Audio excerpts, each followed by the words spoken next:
This is why your front desk is so important. And because that front desk has to pick up the phone and call that patient and convert them into an initial evaluation, a scheduled initial evaluation that arrives, right?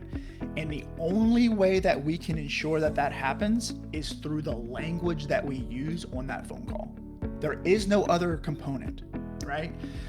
So we need to equip our front desk team with sales scripts for that first phone call that helps that patient feel heard, understood, clearly manages all of their expectations, and handles and manages their objections so that they're excited about scheduling an appointment with you.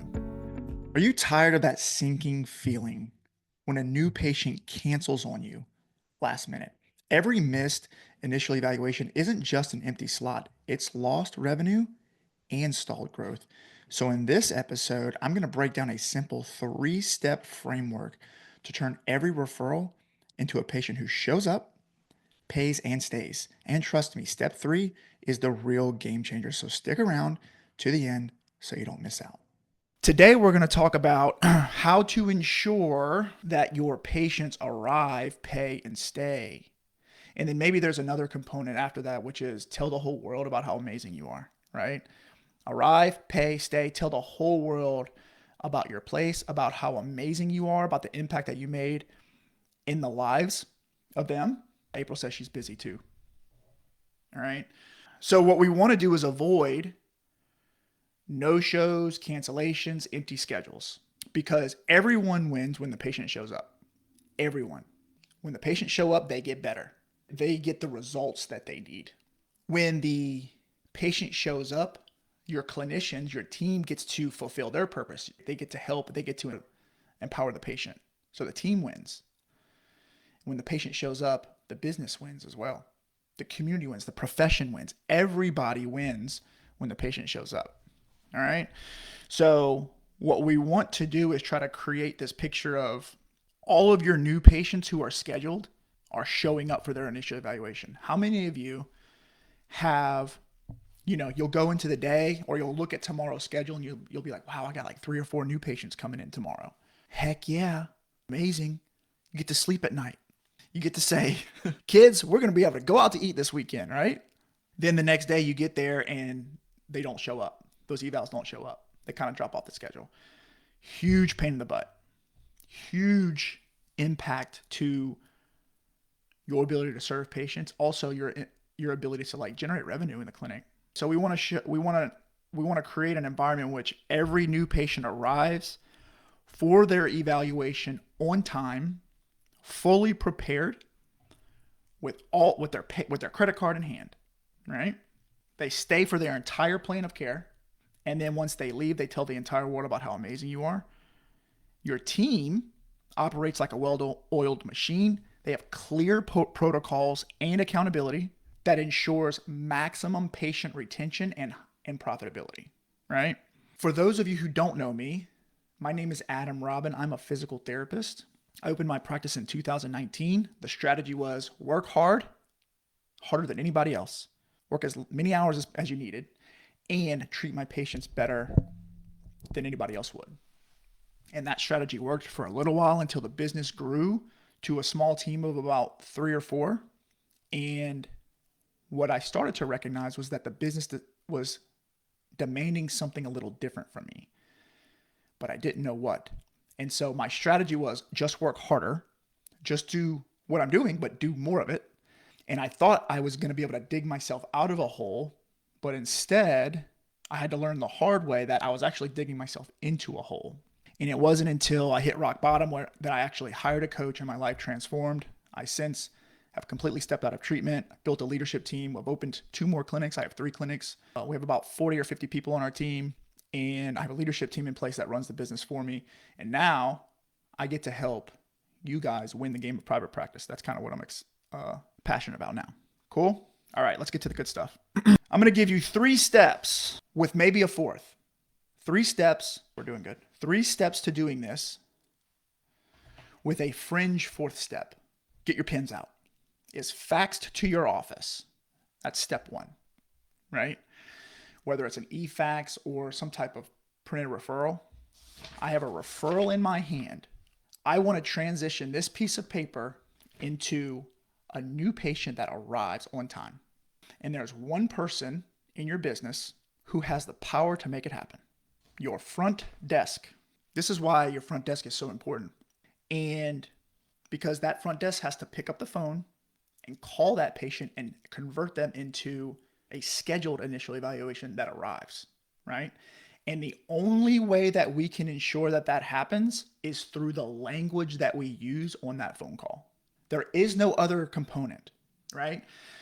So we need to equip our front desk team with sales scripts for that first phone call that helps that patient feel heard, understood, clearly manages all of their expectations, and handles and manages their objections so that they're excited about scheduling an appointment with you. So equipping your team with sales scripts is huge for that first phone call. We also want to create, this first step is really about empowering your front desk. Empowering your front desk, right? And so we want to create some onboarding protocols for them, some type of checklist, right? Some type of system that is followed. Troy, we had a conversation about this maybe a couple months ago. So an onboarding script or an onboarding protocol of what to do. Step 1, print off the referral. Step 2, input the patient's information into the EMR. Like this, 1, 2, 3. Step 3, pick up the phone, right? Call that patient, hang up, text that patient, get them on the phone, right? Collect XYZ information, right? So we want to have clear onboarding protocols so that your team, your front desk is really, really clear on how to convert that script into a plan of care. And then lastly, there's only 2 reasons why an initial evaluation doesn't show up. There's only 2 reasons. Reason number 1 is they don't want to show up, right? They're not bought into what you're doing. They don't feel heard. They don't feel like you understand what their problem is. They don't feel like you really listened to them. They don't trust you. That's what the sales scripts are for. The only other reason why they wouldn't show up is that they're confused where you're located. They don't understand what's expected of them when they were supposed to show up, right? Maybe they forgot. Life got busy, right? So they got confused or distracted because they weren't reminded or educated on what was expected of them and what success looks like. Okay. So the only way to manage confusion in your customers is to increase the level of education that you provide. If confusion goes up, education must go up. If confusion goes up, education must go up. By the way, that's a good principle for not just patients, but also your team as well. So we want to make sure that we have reminders in place via text message and email reminders, a series of automated reminders to remind that patient to show up on time, right? We want to ensure that we call them and remind them. Maybe the day before their appointment, we give them a call and say, hey, April, this is Adam over at Southern Physical Therapy Clinic, just to call and confirm you have an appointment tomorrow at 1 o'clock with Dr. 𝗘𝗃𝗂𝗏, right? That's education, or that's education. That's you elevating the amount of education that you're providing, and that will minimize the confusion. So step 1, sales script that helps the patient feel heard and understood with clear onboarding protocols for your front desk. Step 1, step 2, step 3, step 4, step 5. So you have to really sit down at the front desk and pretend like a referral came off the counter, and you have to start writing down what you're doing. Just grab a piece of paper and a pencil and start writing down. That becomes your process. And then the third thing is maximizing education with reminders and confirmations about their arrival. That's step 1. Equipping and empowering your front desk. When your patient feels heard, when they feel understood, when they're clear on what's expected of them, and your front desk is very clear and empowered on what the protocol is, what the language that they have to use, and what the ideal outcome looks like, you will start having more patients that arrive on time. By the way, if you have any questions as I talk through this, let me know. I just had coffee, so I'm talking a little fast. Step 2, this was huge. This was really, really big for me when I started to understand this concept. And it was this idea of managing expectations. Maybe you've heard of that before, maybe you haven't, but I didn't know what that was for a long time when I was running my practice. But the point is that it is your responsibility, it is you and your team's responsibility to ensure that the patient's or the new patient's expectations are managed and managed well, right? What is expected of them and what do they expect from you, right? We have to create some agreements to make sure that we're on the same page. Everybody knows what that means, right? The way that you get on the same page is that you manage the expectations of the patient on the other end of that phone call, right? Because you want that patient to show up really clear on what success looks like and what to expect, right? Because there's going to be some inconvenience that they have to get through during this onboarding process, right? If they show up on time, we all know about that new patient paperwork, right? They're going to have to do new patient paperwork. That's a pain in the butt. We're going to have to get their ID. We're going to have them sign paperwork. We're going to have to ask for some money, right? They're going to have a copay.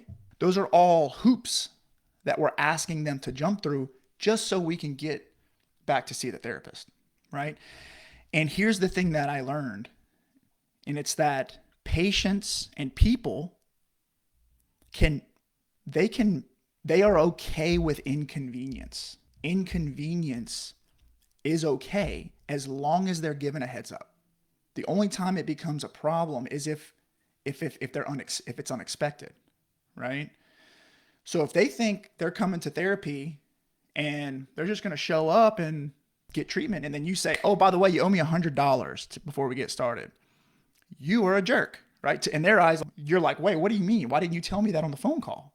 What do you mean I've got to fill out all this paperwork? I'm not here to do all that. I'm here to see the therapist, right? So you're already decreasing the trust that you're establishing with that patient.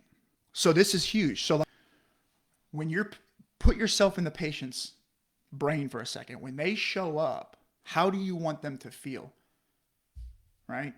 First of all, you want them to know that, hey, by the way, April, your appointment is at 1:00 and I need you to arrive at 12:30 so that you can complete your new patient paperwork. There will be 5 pieces of paper that you will get prior to your appointment with Dr. Crawford, right? So now I know as the patient, I know that my appointment's at 1, but now I have to arrive at 12:30 because there's some things that we have to do. There's some business that we have to take care of. Probably a good thing that your front desk needs to know to be able to remind them of on the first phone call, right? So they need to have that script. Also, April, please be sure that you bring your ID and your health insurance, and you will be prepared. You will have a $20 copay to see Dr. Crawford tomorrow, and that payment will be due at the time of service, right? So now my expectations are met. I know exactly what I'm getting myself into. Okay. And then here's the other one. Before you hang up, do you know where we're located? I don't know how many times people will just hang up the phone and they don't even know where you're located. They don't know your address. I don't know anything, right? So make sure your therapist or your front desk is equipped with some language to describe your location. Yeah, we're right on the corner and right across the street from Walgreens, right? Or right across the street from Walmart. Do you know where that's at? Where are you coming from? Yep, you're going to come down Highway 11. We're the first person on the left, right?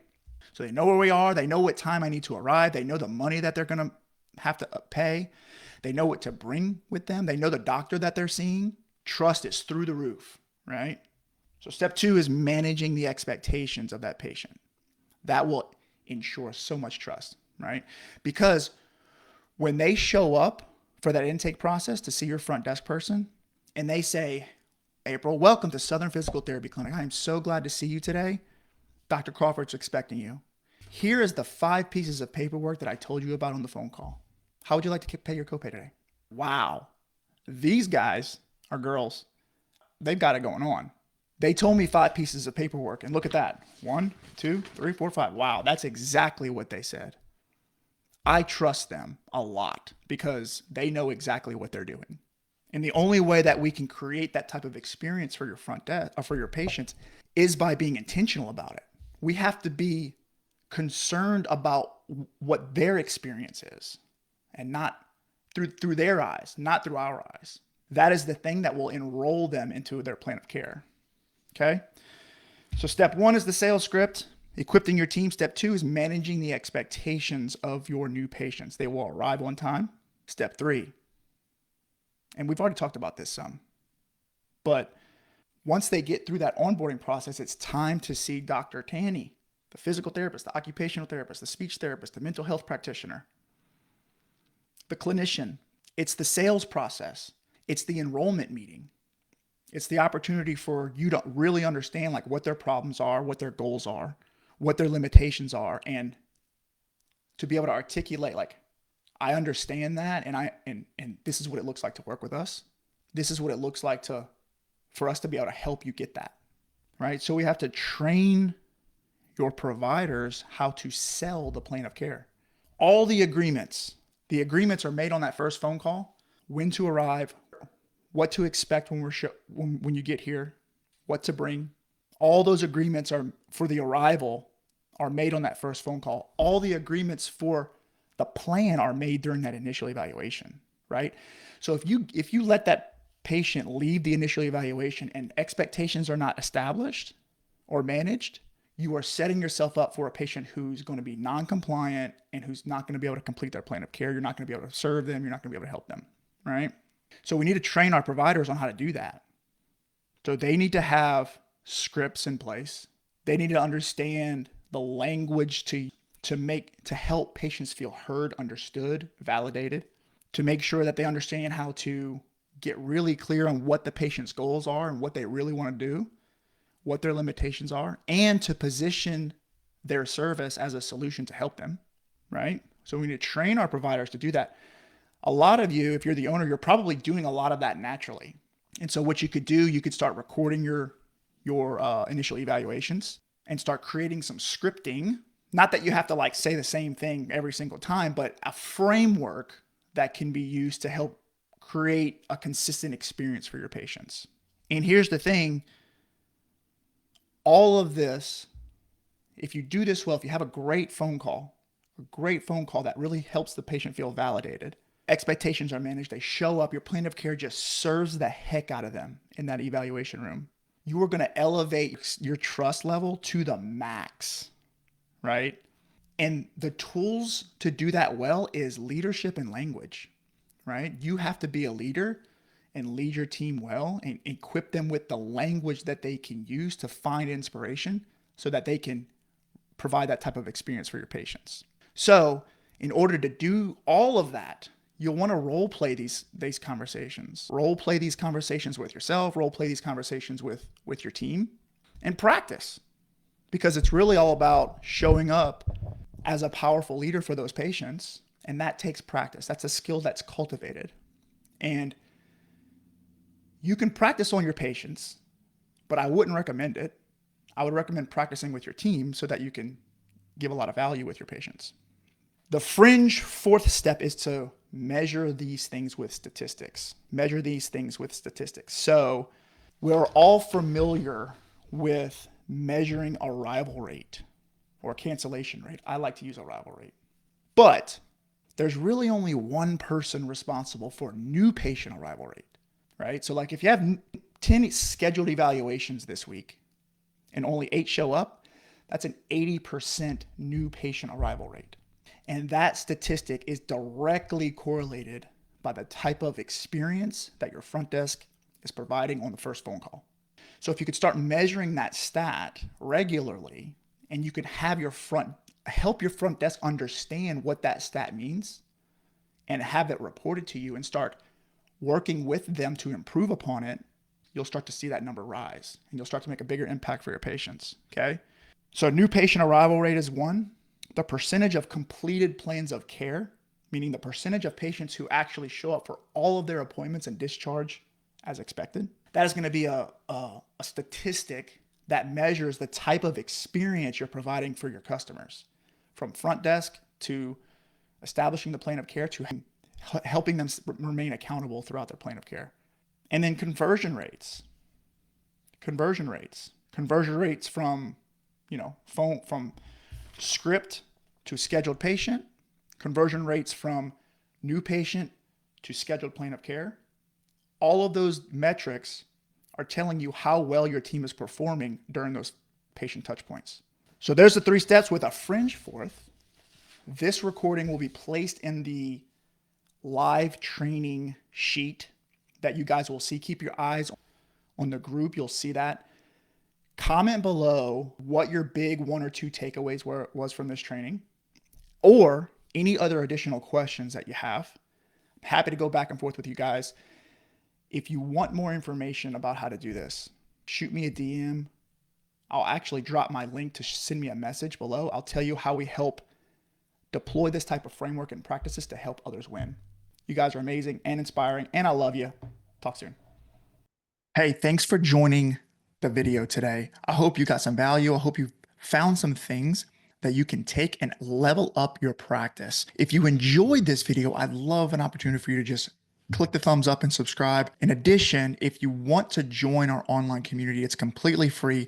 Click this link and that will take you to our free Facebook group where we post live trainings just like this every single week for you to win. Thanks for being a part of the Private Practice Owners Club.